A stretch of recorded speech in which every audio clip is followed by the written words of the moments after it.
Good morning, everybody.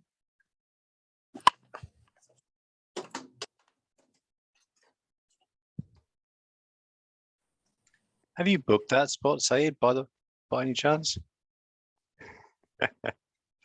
Sign.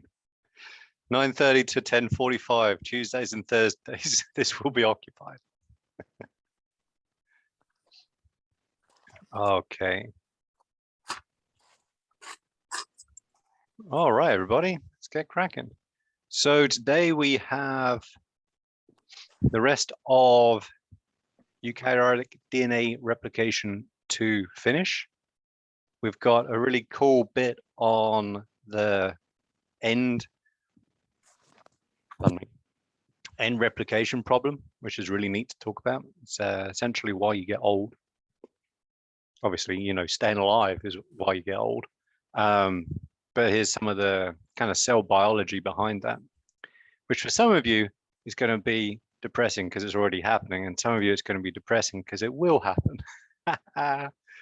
But there you go. No luck with that one. It's just the way it is. So, and then at the end, we need to finish a homologous recombination, right? So the actual molecular mechanism behind crossing over, right, in prophase 1. So let's get going. Oh, bacon in here. All right, so essentially, kind of just to recap a bit, right? There are most of the general principles behind DNA replication are the same between prokaryotes and eukaryotes.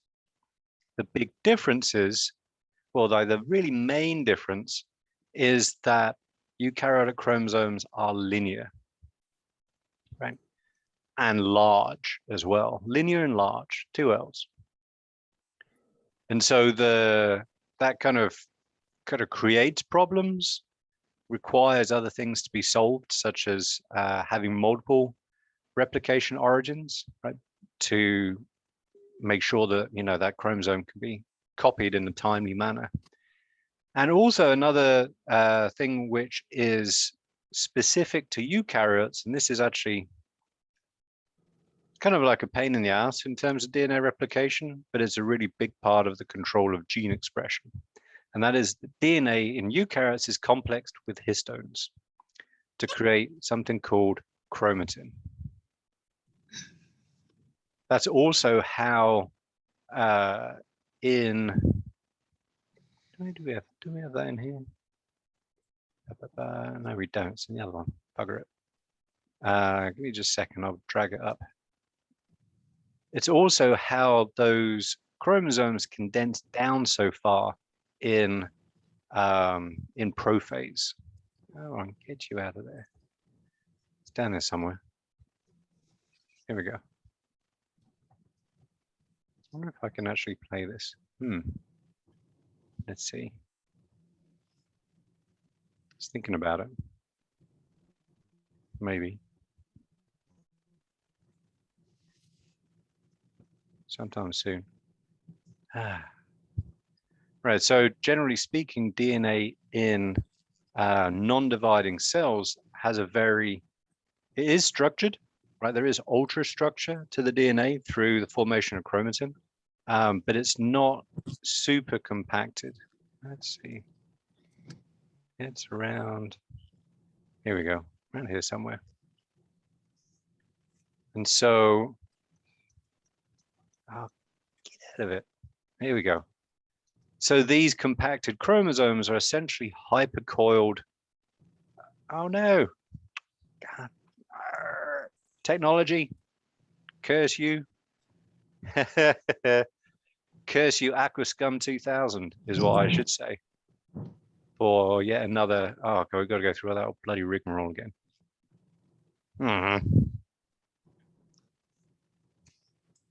That's one of my favorite quotes from Finding Nemo.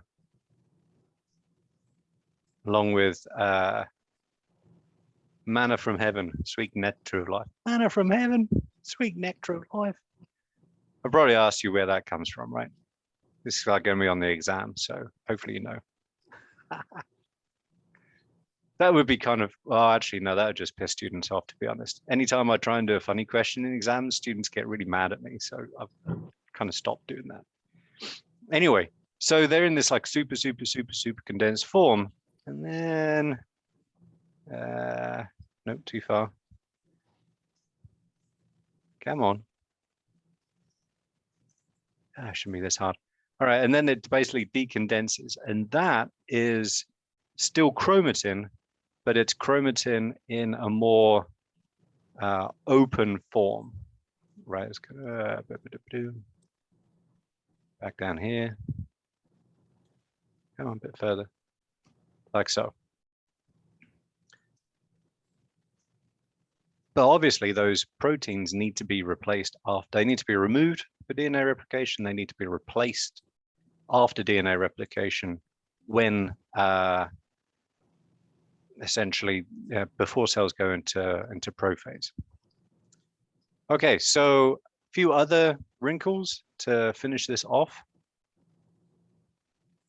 One is that there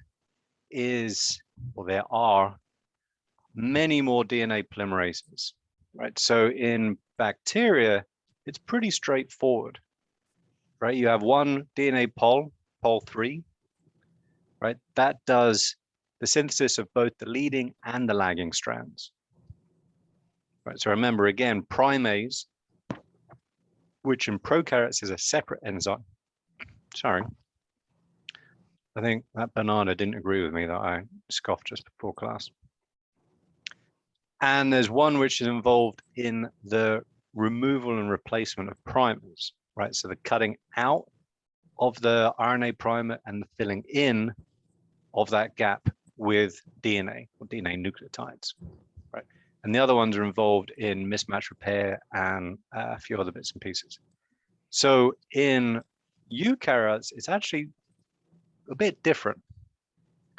And so the big difference is that there are now 3 DNA polymerases that are involved in DNA replication.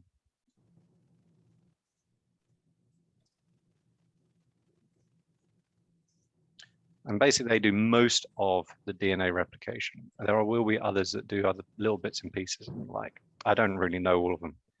Actually, I only know these 3, to be honest. There's one, or actually let's give them their proper names. DNA pol alpha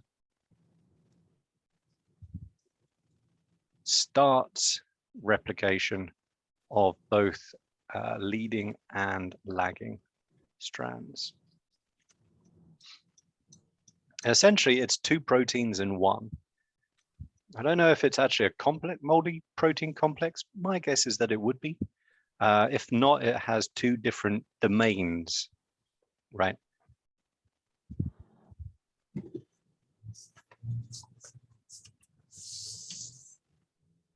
It has a RNA pol domain and a DNA pol domain. So DNA pol alpha synthesizes the primer.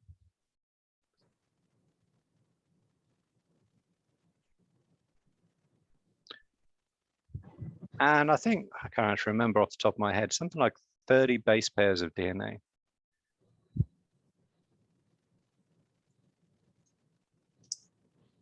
And then it falls off.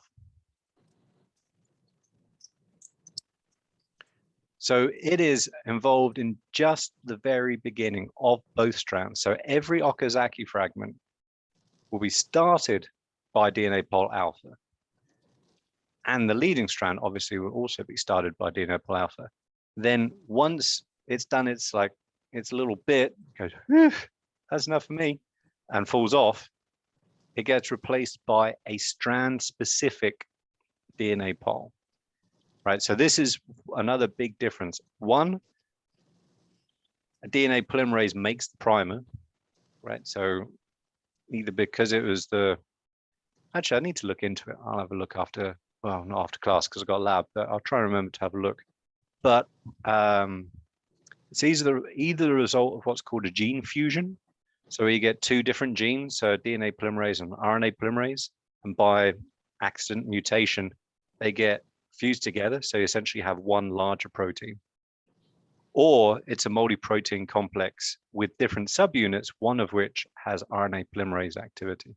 I don't actually know which of those it is. I need to look that up myself.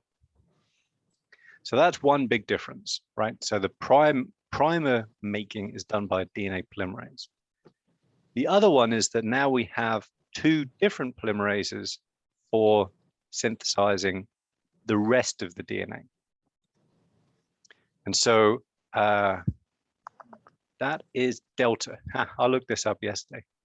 So DNA pol delta does the rest of every Okazaki fragment. So really DNA pol delta doesn't do much synthesis at a time, right? If you actually, here's a question for class. Approximately how long, give or take, are the Okazaki fragments in eukaryotes?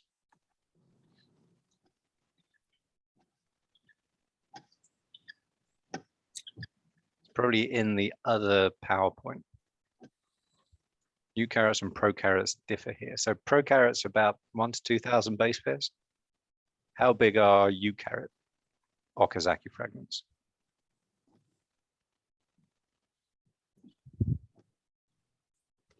Not a trick question.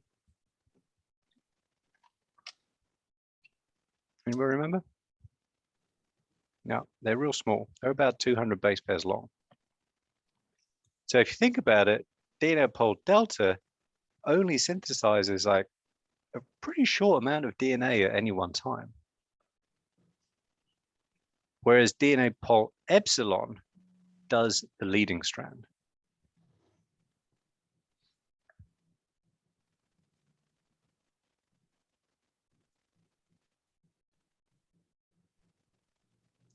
And the third one, obviously, is DNA pol delta equals lagging strand, Okazaki fragments.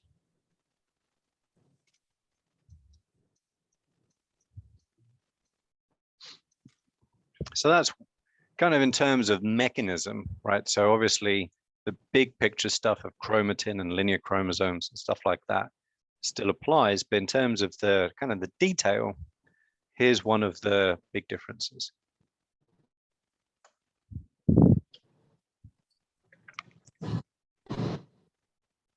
The other difference is how the primers are dealt with. So in eukaryotes, the primers are removed by DNA pol 1. And as DNA pol 1 takes out RNA nucleotides, it adds in DNA nucleotides. Right? Eukaryotes are completely different. So in eukaryotes, there's actually a protein called replication binding protein A. Where are we at?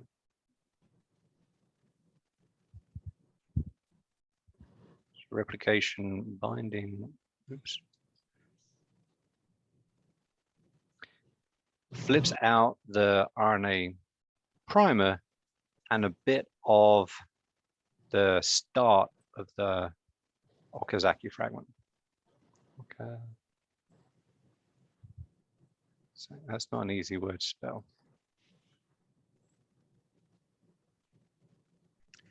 Now, remember we talked about endo and exonucleases?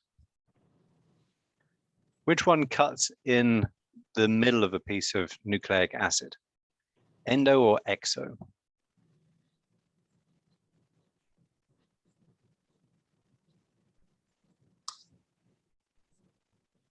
Anybody?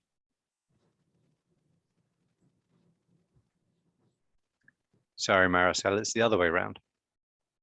So one easy way of remembering that is exoskeleton, right? It's what insects have. It's what Matt Damon wears in Elysium. If anyone's watched that film, super cool film by something Blomkamp. Can't remember his first name. Also did District 9, which is, in my opinion, one of the best films ever made. So cool. Has anybody watched District 9? Just out of curiosity. Oh man, you should do. It is absolutely fabulous. Every time I watch the scene where he picks up a pig and fires it at someone, I just split my sides laughing. My wife thinks I'm nuts, crazy, or something. Anyway, shoot, where was I going with that? Yeah, so exoskeleton, it's on the outside, right? It's one way of remembering that. And so endo is obviously the opposite. So essentially what we have now is a kind of a free end. And we also get an endonuclease recruited. Let's go make this a bit bigger.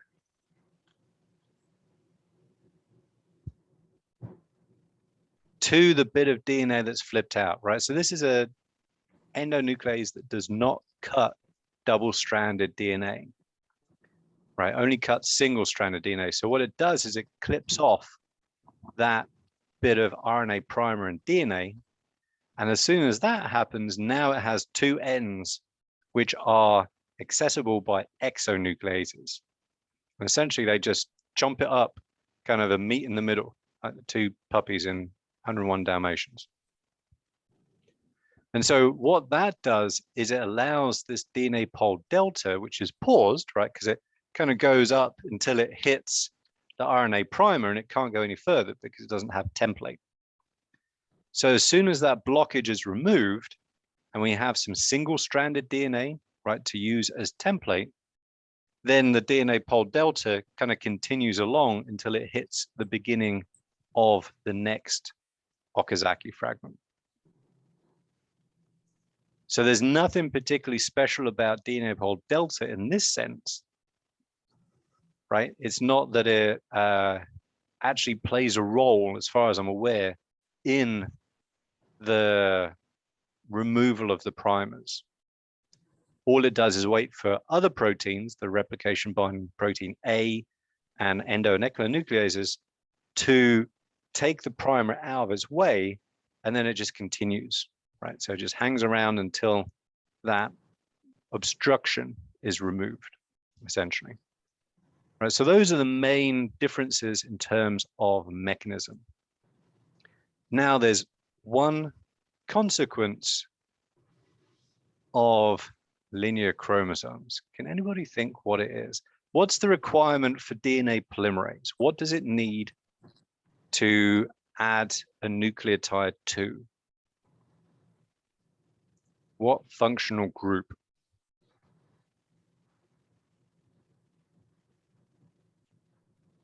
It has two letters. First one begins with an O, or it could have a word which has got three letters. It's like charades in genetics. Three letters, right? First one begins with hi. Hi. OH, yeah, thank you, Mika. It's an OH group or hydroxyl group, right? So it needs that, right? So let's see what problem that causes. Ooh, my aching legs. Uh-oh, didn't put the end on. Crab sticks. It's another bloody black pen. Forgot to put the lid on it. That's a waste. There we go. So this is called the end replication problem of linear chromosomes.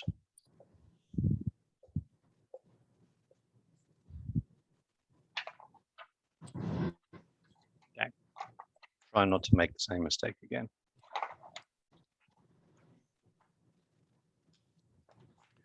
All right, so we have our bit of DNA that needs replicating, right? It's been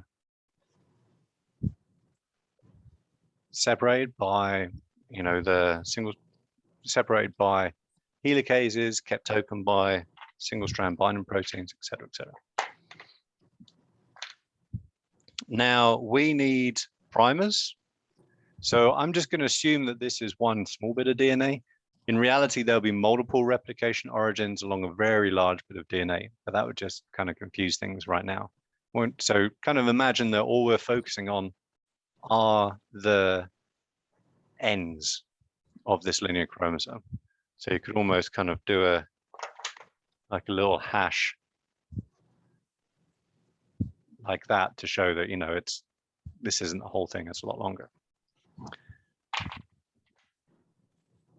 Okay, so we make our primers, right? We need one for each strand and they're going to be going in opposite directions. Like that. And then we synthesize the new DNA. So new DNA, I'm going to use red for it. So it's going to change color a bit.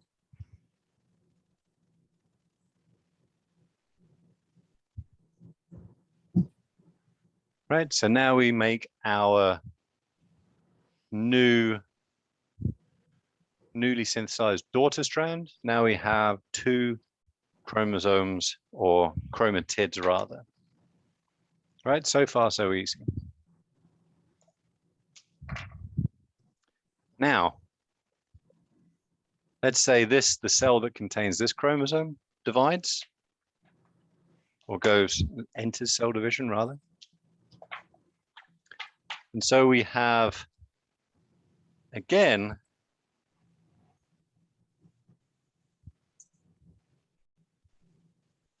actually, let's do this up here. This stuff is hard to remove. Right, so we're going to separate this chromosome. It's now going to be all red because, not all red, all blue because it's the parent. But we've removed the primer. So essentially what this looks like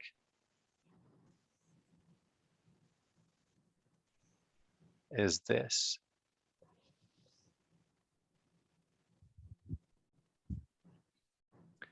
So because this primer gets removed and there's no 3' OH here, right, in this gap, because there's nothing there, right? It's the very end of the chromosome. There's nowhere well, there's no DNA pol delta there because there's nothing here, right? And even if a DNA pol delta did come in to synthesize this bit of DNA, there's no 3' OH available for it to add a nucleotide to. So when that primer gets removed, and it has to be removed because it's RNA, you end up with one of the strands a little bit shorter, not by much, 20 base pairs typically, or thereabouts. But what that means is that when you go to through cell division again, and remember, this is just for this bottom strand, right? Same applies for the top one.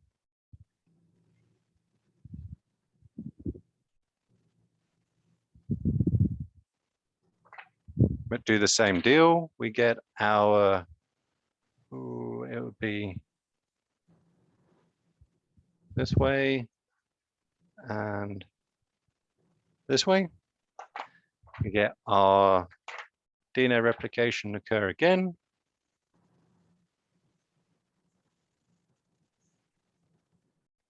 And we remove our RNA primers again, right? So essentially, every time the cell goes through DNA replication,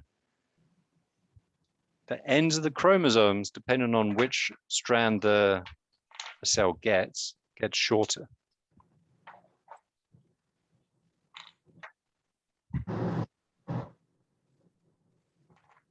And that's called the end replication problem because there is nowhere for a DNA polymerase to come in and add nucleotides to it. Right? So we need at the ends of our chromosomes essentially what are called buffers, right? They are areas that can get shortened. Because imagine what would happen if you had a gene right at the very end. So let's say let's just kind of go back up here. Easy enough to visualize, right? So if we had a gene just here,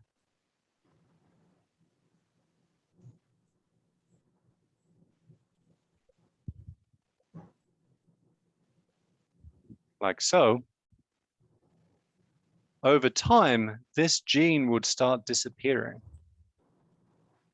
right? Little bit by little bit, you'd end up with less and less either the codon sequence or the regulatory sequence that controls it, both of which would be pretty terrible, right? You'll either end up with a non-functioning protein because it's missing bits, or a gene was expressed in the wrong place or the wrong time or something like that. So essentially at the ends of our chromosomes, we have buffers. Anybody know what those buffers are called? It's not a centromere, that's in the center. Anybody know what the very ends of chromosomes are called? Begins with a T. Yeah, good job, Lindsay. Telomeres or telomeres, however you want to pronounce it. Right, and so they are buffers.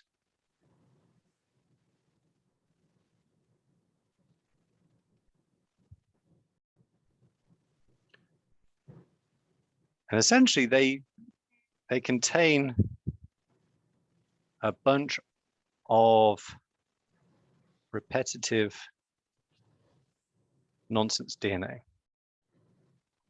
Right, so they don't code for any proteins. They don't code for anything, actually. They're just multiple repeats of a short sequence. So this is, I love talking about this because it's such a fun subject to talk about. So, because it ties into a lot of different aspects of biology, essentially. What do you think? So that buffer is finite, right? It has a limit. And essentially, you can't make it infinitely long because then you just carry a whole bunch of DNA around which you don't use, right? It's just going to be, well, we kind of do that anyway, but you don't want any more of it. So what do you think happens as that cell and its chromosomes come close to the end of that buffer? Do you think that cell is allowed to keep on dividing?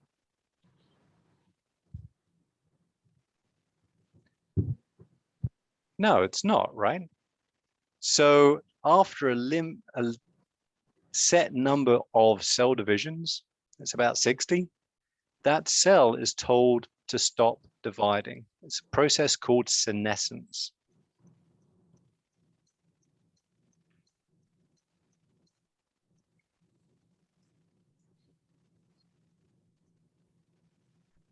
Basically because the telomeres become dangerously short.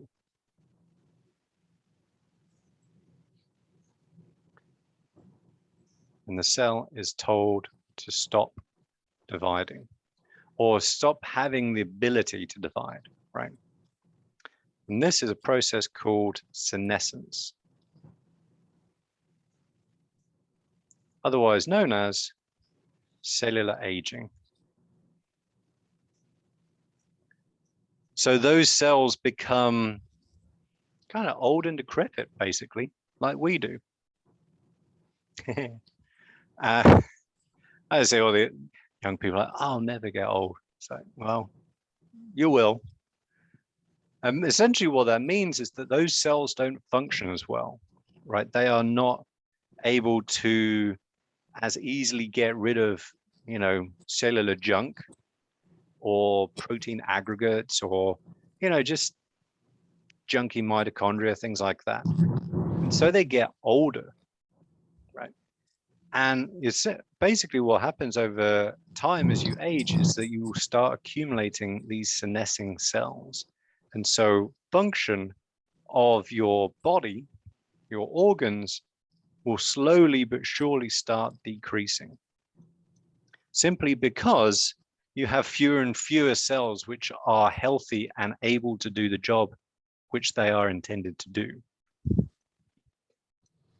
Now, can anybody think of, in a normal healthy adult, cells which can escape this Hayflick limit? Oh, actually, I forgot that.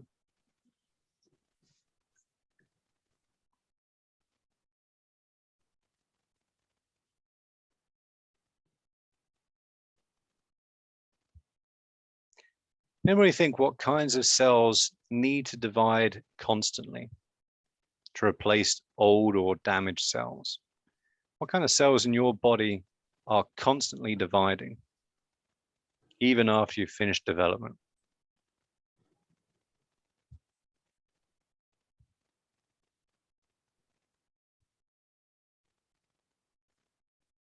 Basically cells to which this Hayflick limit does not apply.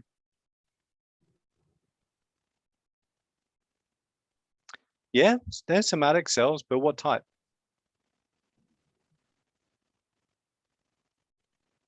Now, if I was to vigorously scratch my head, and actually I'm wearing black t-shirt.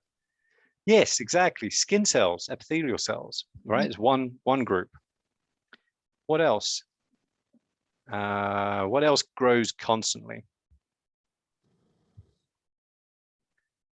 I cut mine about once a month, give or take.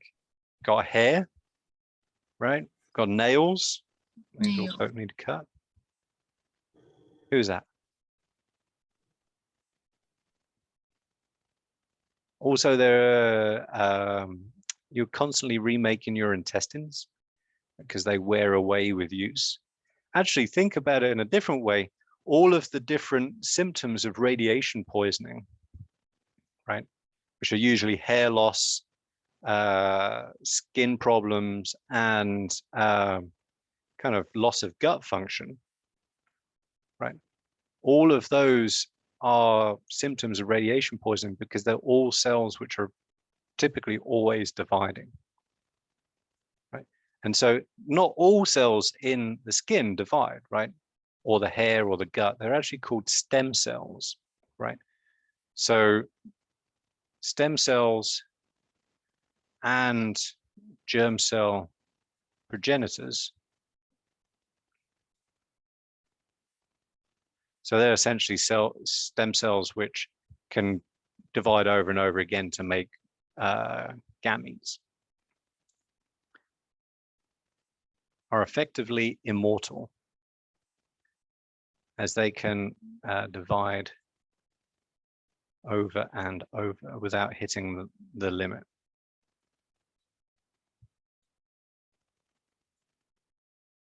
And they do so by having a protein called telomerase.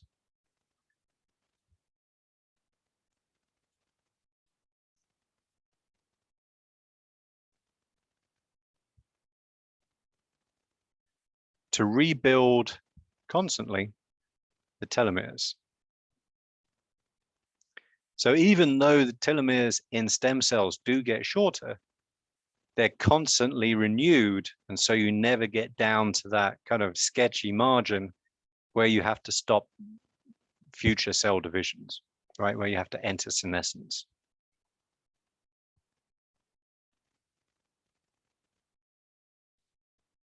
What other kinds of cells are immortal?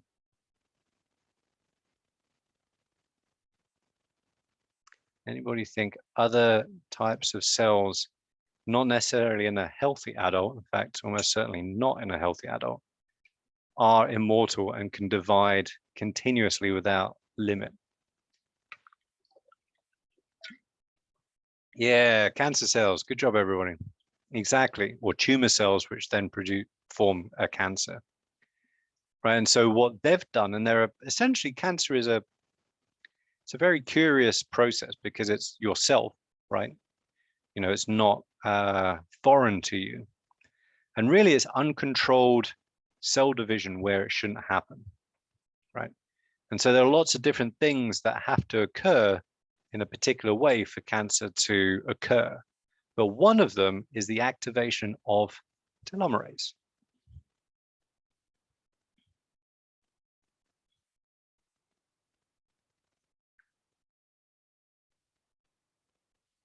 Basically active when it shouldn't be.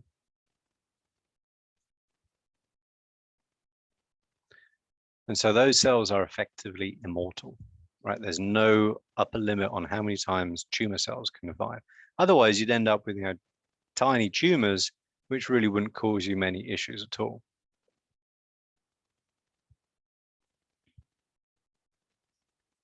Does anybody know the woman from whom the first immortal cells were taken? They're actually yes, thank you, Clarissa. That is awesome. Henrietta Lacks. And those cells are called HeLa cells.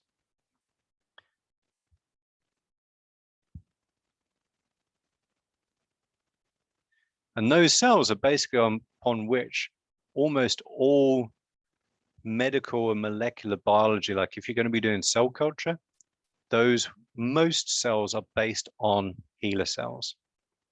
Because before that, if you wanted to do cell culture to make protein or study growth of cells or whatever, you had a limited number of cell divisions. Before that, cell culture was toast, right? It wouldn't divide anymore and it would die. Once they got these HeLa cells, which I think they're from cervical or uterine cancer that Henrietta Lacks had. That problem went away. And so those cells, Henrietta Lacks' cells, essentially live on. It's kind of a bizarre thing to think about, to be honest, right? Part of her lives on, even though she died, I don't know, like 50 years ago, something like that, from the cancer that these cells came from. But she lives on in labs all around the world, right? Essentially, her cells are immortal. Obviously, there's an awful lot of issues around that whole topic because, she didn't actually give properly informed consent. She didn't know these cells were being taken of her to be grown and all kinds of issues along those lines. But also the foundation of pretty much any drugs that you take, right, would have been tested in HeLa cells. So it's kind of like a balance, essentially, right? So if you want to keep your stem cells healthy and always able to divide when needed, right, to replace other cells, you also have a mechanism which allows tumor cells to escape the Hayflick limit, right? So a lot of trade-offs in biology, right? And this is one of those. And so essentially, the benefit of having stem cells, right, being able to replace cells which undergo a lot of wear and tear, like skin and blood and gut, is more than pays off the downside of getting cancer. And the main reason is you get cancer typically, not always, but typically when you're middle-aged or older, by which time you've already reproduced and passed your genes on to the next generation. So the selective pressure for things that prevent cancer is a lot lower than for the things that promote healthy cells, even though they use the same mechanism. So it's that trade-off, right? It's kind of an interesting thing to think about in evolutionary terms. Anybody got any questions?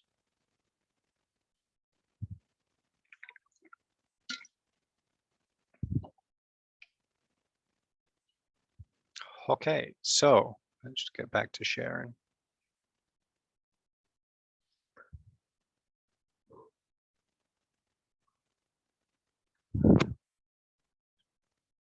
And that's basically illustrated quite nicely here by this particular graphic.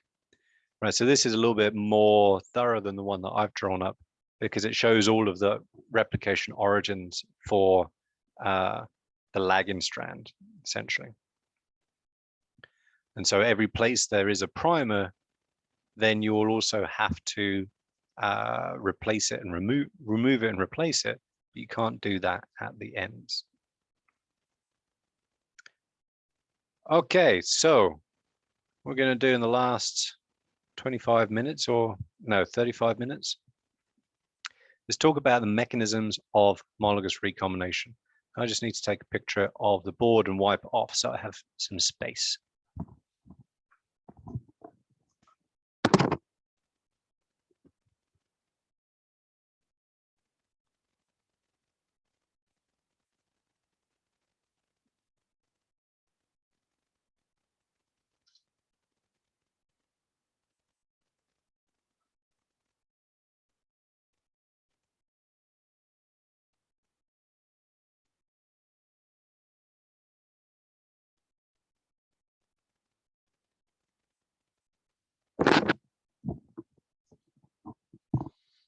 Okay, so we'll go through this here and then we'll kind of work through it on the board because I find it a little easier to explain.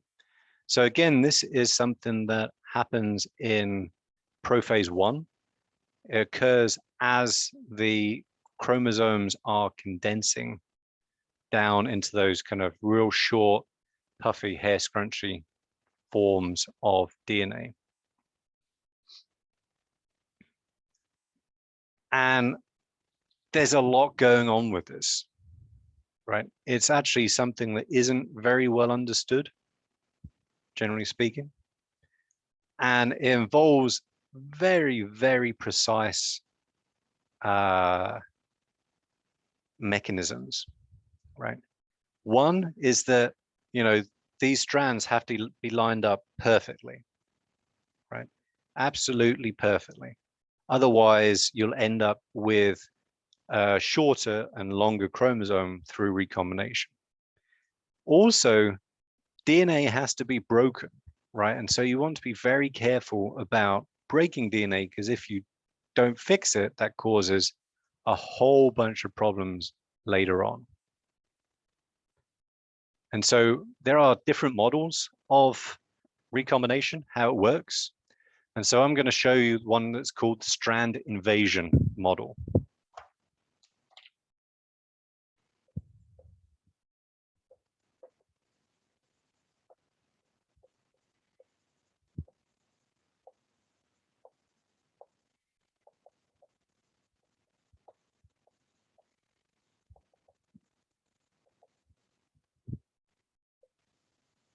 And again, because these things are kind of tricky to visualize, it's actually quite hard to figure out exactly how things work.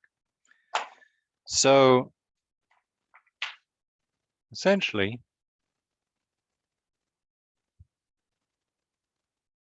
you'll have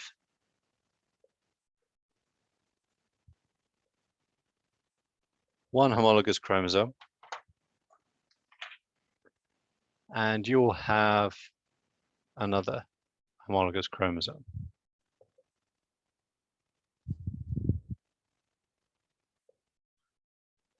Like so. Right? And these are precisely aligned. I'm just going to use, actually,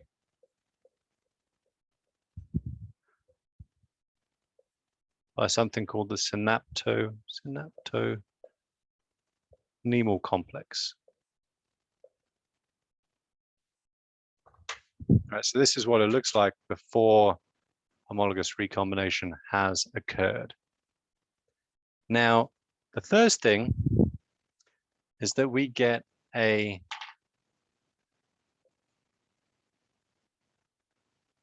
single-stranded break.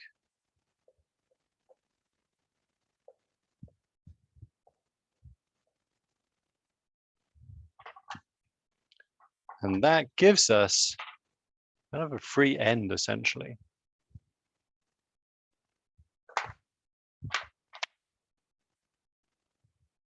I'm going to use multiple.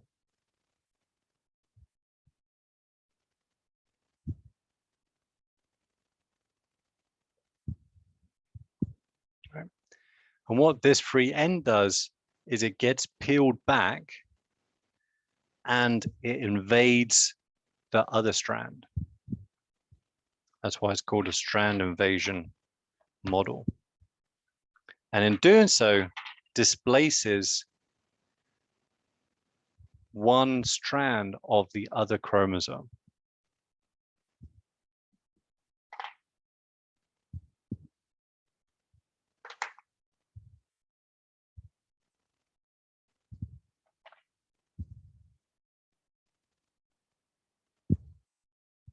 So we still have our site of single-stranded break.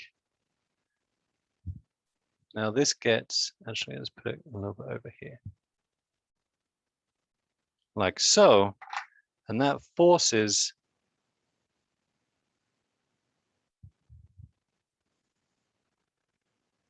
that other strand out. And so remember, you've still got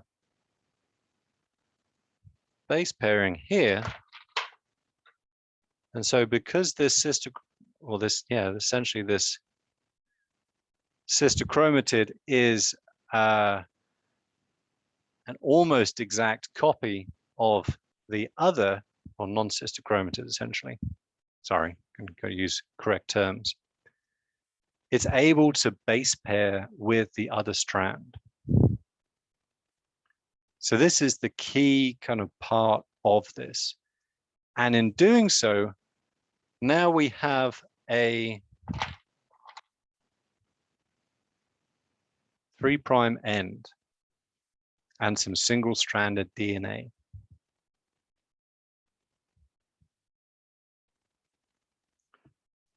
So they've already got that point so far. So the first step is a single-stranded break that creates a free end. That free end then kind of pushes into the neighboring DNA strand and base pairs with one of the strands of that DNA. Kind of kicks the other one out, essentially, making a little bubble.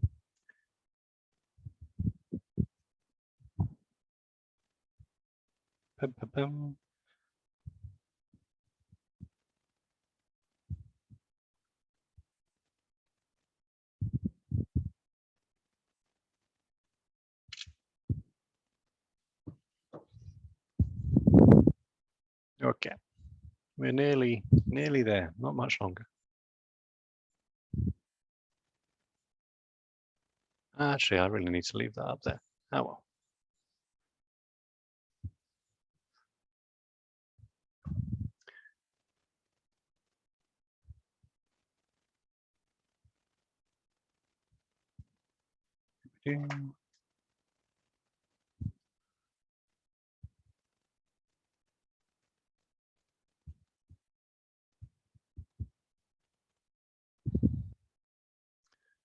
Okay, so we have this bubble out here. This is an invaded strand, like so. Now we have 3' ends. We have template DNA, and once this bubble gets big enough, it can also serve as a template for the other end. So over time,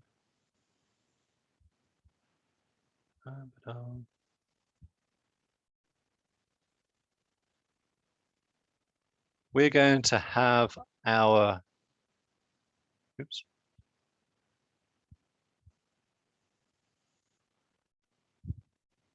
strand synthesized like so.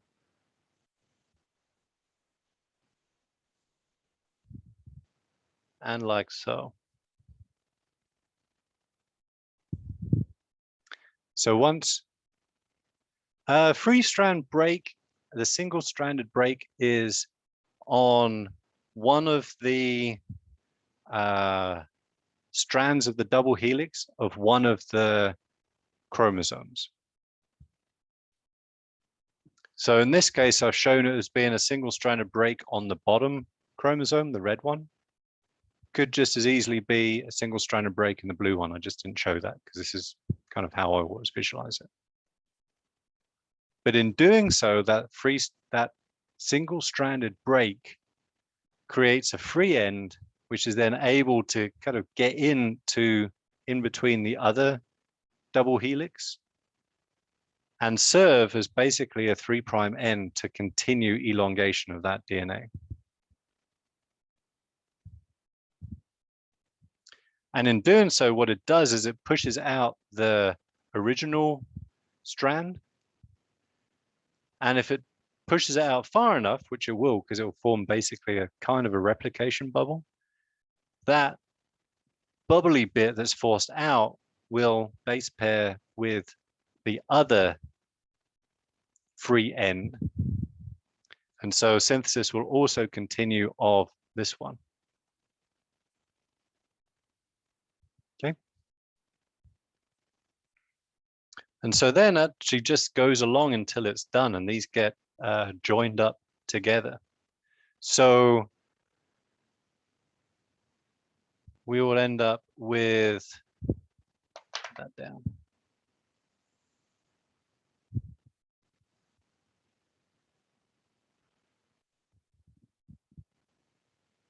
It's the best way of, actually, let's just stop share. So we get that a little bit bigger.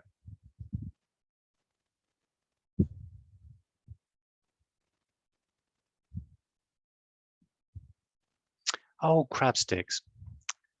I'm sorry, I've misled you. I was just double checking my stuff. It's actually a double-stranded break. So I'll fix that when I upload that picture. I'll just do this again after class. Yeah, I was trying to think, this doesn't make complete sense. It's probably why it was a struggle for you. So actually, let's just do that again. That's annoying. How we got time though?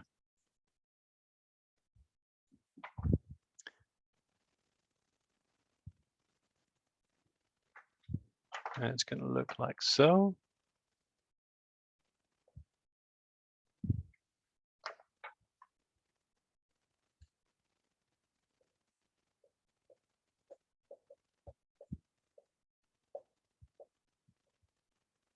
Double-stranded break, also called a DSB. Same principles apply.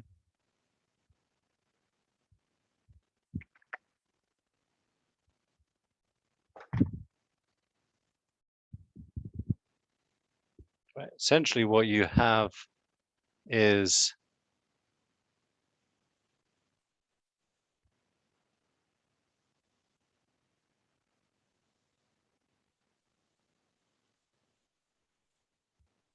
the same invasion and formation of a bubble, like so.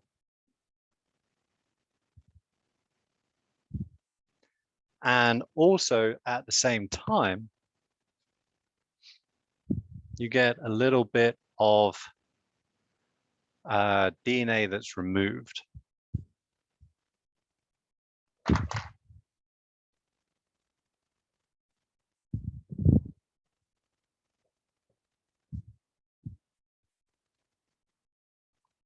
Like so.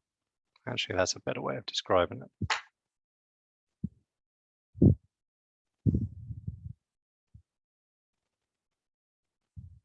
Does that make, sorry, it makes a little bit more sense now. Sorry, I wasn't thinking straight. So the same deal applies. It's just funny because I got through, I was like, hang on, there should be another free end here somewhere. Oh, there you go. That one's perfect, unfortunately. So essentially that bubble kind of elongates like so.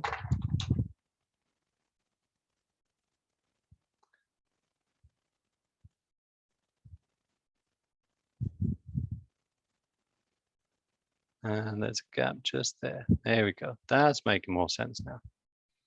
All right. So it looks something like that. So when this strand gets synthesized, it pushes that bubble out, essentially creating a replication bubble in a sense. And now this other strand, this original strand, which was not broken, can base pair with the other broken strand. There you go. That makes a little bit more sense now. So that can continue along. Let me take another picture with the correct one this time.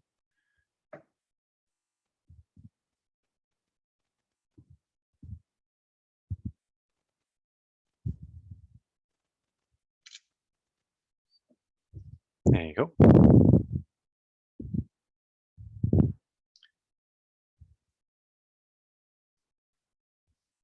And this is one reason why it's so important to get this done right, because double-stranded breaks are very dangerous to the cells. That's actually what gamma radiation causes. So if you're exposed to high levels of gamma radiation, what it does is it just breaks up your DNA. If a gamma, what would it be? Particle? No, ray, I guess, hits your DNA, it breaks it. It's called ionizing radiation.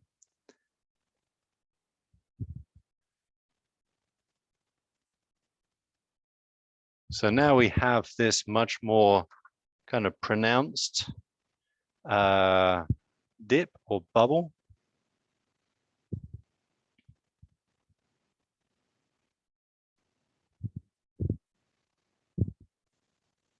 We have this DNA at the bottom essentially has got to the end of that bit sticking out, right? So here's the other free end. Oops, that's not very accurate. And we have the same here.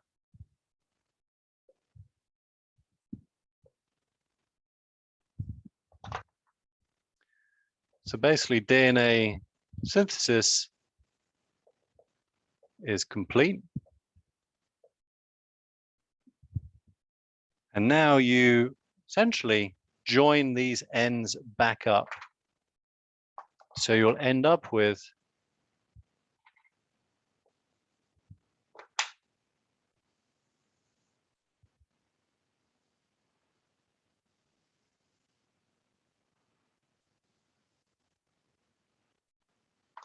DNA that looks like so.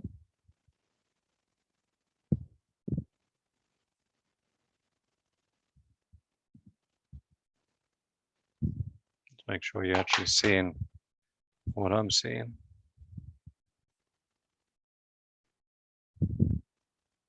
Like that. And now these two bits of DNA are held together, right? Because we have one bit, which is base pairing with that strand, and the other strand of the non-sister chromatid is base pairing with the other strand of the other one, right? So these are now held together, and these parts here, these are called Holliday junctions.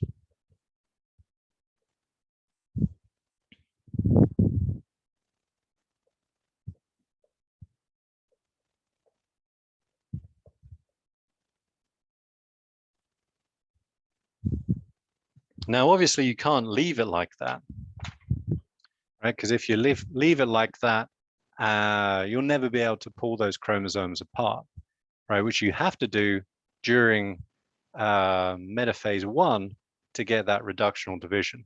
And don't forget, these are between the non-sister chromatids that are adjacent to each other. You still have a fully untouched red parental chromosome down here, and you'll have a fully untouched blue parental chromosome up here, right? That's the 50% of the chromosomes that are not recombinant. But these will constitute the other potentially 50% or less, depending on if two genes are linked together, that are recombinant. And so now you have basically enzymes called Holliday junction resolving enzymes, which is kind of self-explanatory.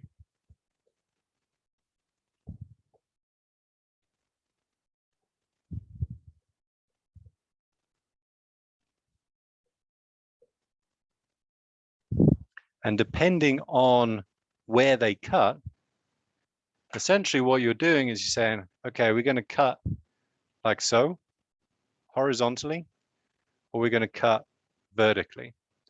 And so if we cut here, you'll end up with two chromosomes that look like so.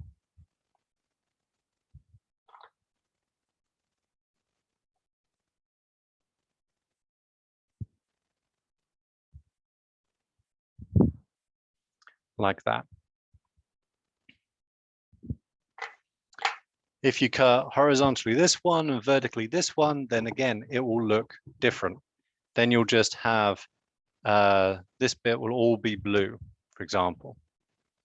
I'm not going to put out all the different permutations because I don't have space or time necessarily. So depending on which way these get cut for each of these holiday junctions determines what the recombinant chromosome looks like. Ta-da! That's homologous recombination, basically. So if you look at it in the PowerPoint, essentially it looks like so. Just gonna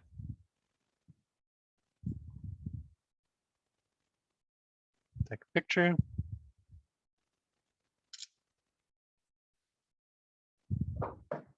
And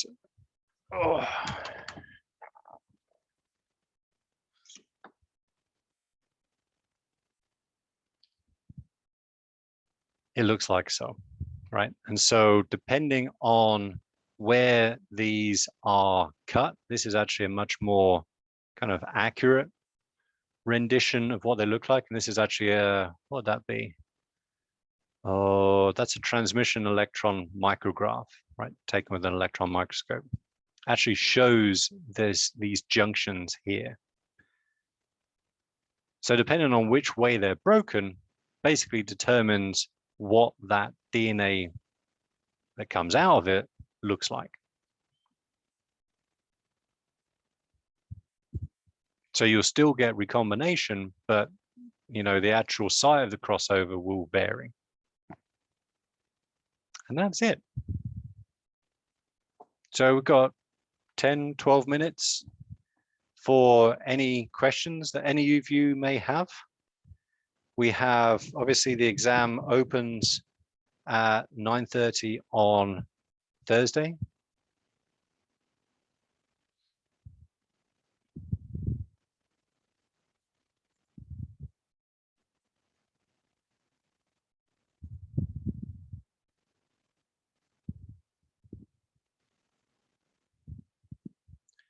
Until midnight. You have 1 hour, 15 minutes to take it whenever you start. No going back. Randomized order on and answers to 40 questions. And you'll get a, not like an exhaustive list, right? You'll get a bunch of questions on linkage, including 3-point crosses. So working out genetic distance, map order, or gene order for a map, things like that, whether or not they're linked. 2-point crosses. What else?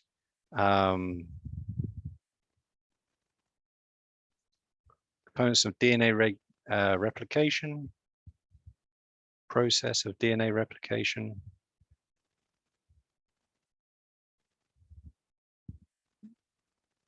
Different types of non-Mendelian inheritance.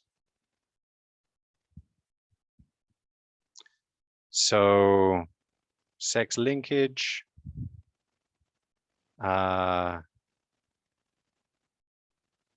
sex determination in flies and humans. What else? Different types of dominance. So incomplete codominance, epistasis,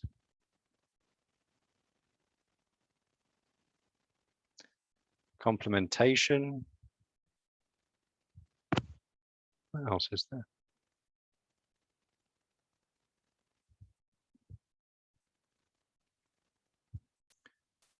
And other stuff that we've covered.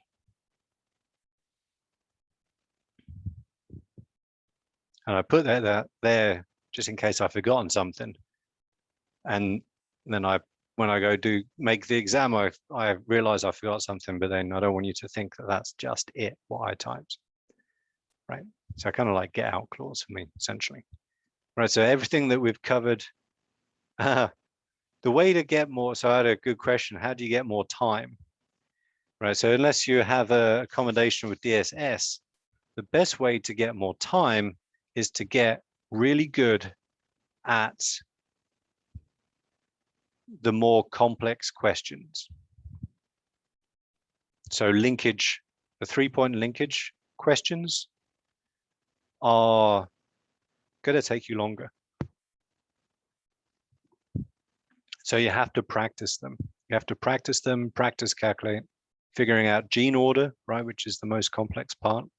And always remember that the gene order that I give you may not be the correct one. You have to work it out from the data.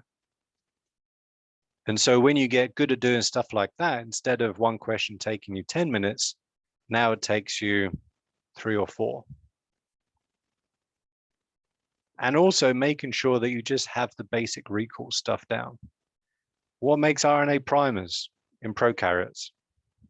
Primase, right?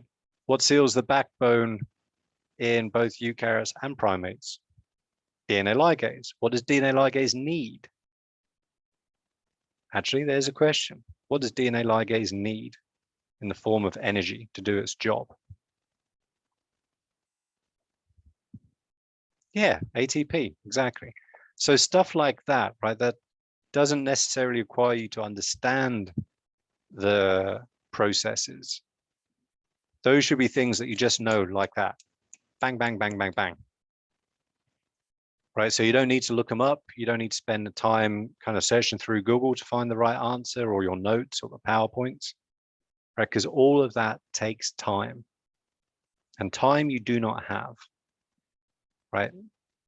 You can get through that exam, you know, within the amount of time that you have and get a good grade, because people do.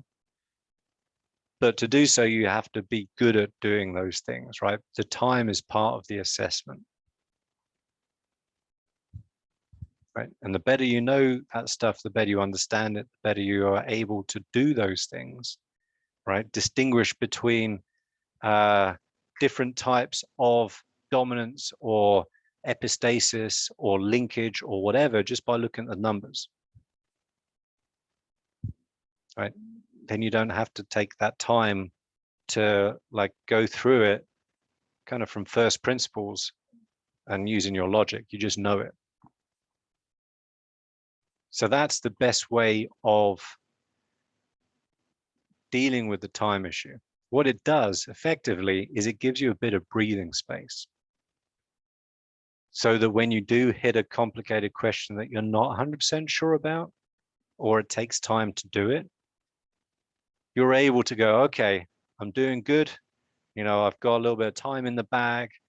I'm going to try and figure this one out, right? Even though I don't like really know the answer, you know, narrow it down to these 2 possible answers and then kind of see if I can figure out which of those 2 it is.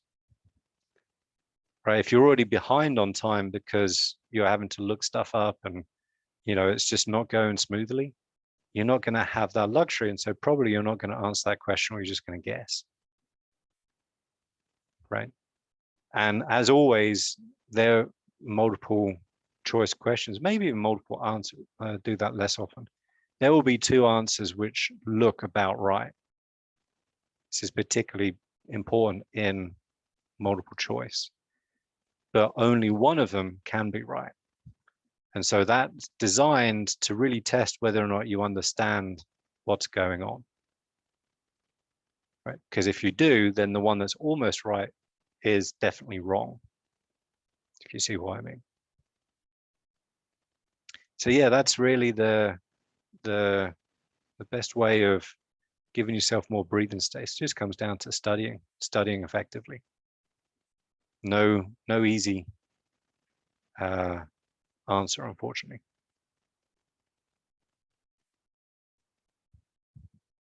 Does anybody else have any questions? All right, I will be in this Zoom on Thursday. If you need any help with the exam in terms of not understanding questions, or if you want to ask a few questions on material, I can help you work through that. Obviously, I'm not going to give you the answers straight up because I'm not going to answer the questions for you, but I'm happy to help clarify stuff. And then I'll be around most of the day on Thursday if you need anything. Cool. All right, Roddy. Good luck. I hope you all do well. And I'll see you on the other side on next Tuesday.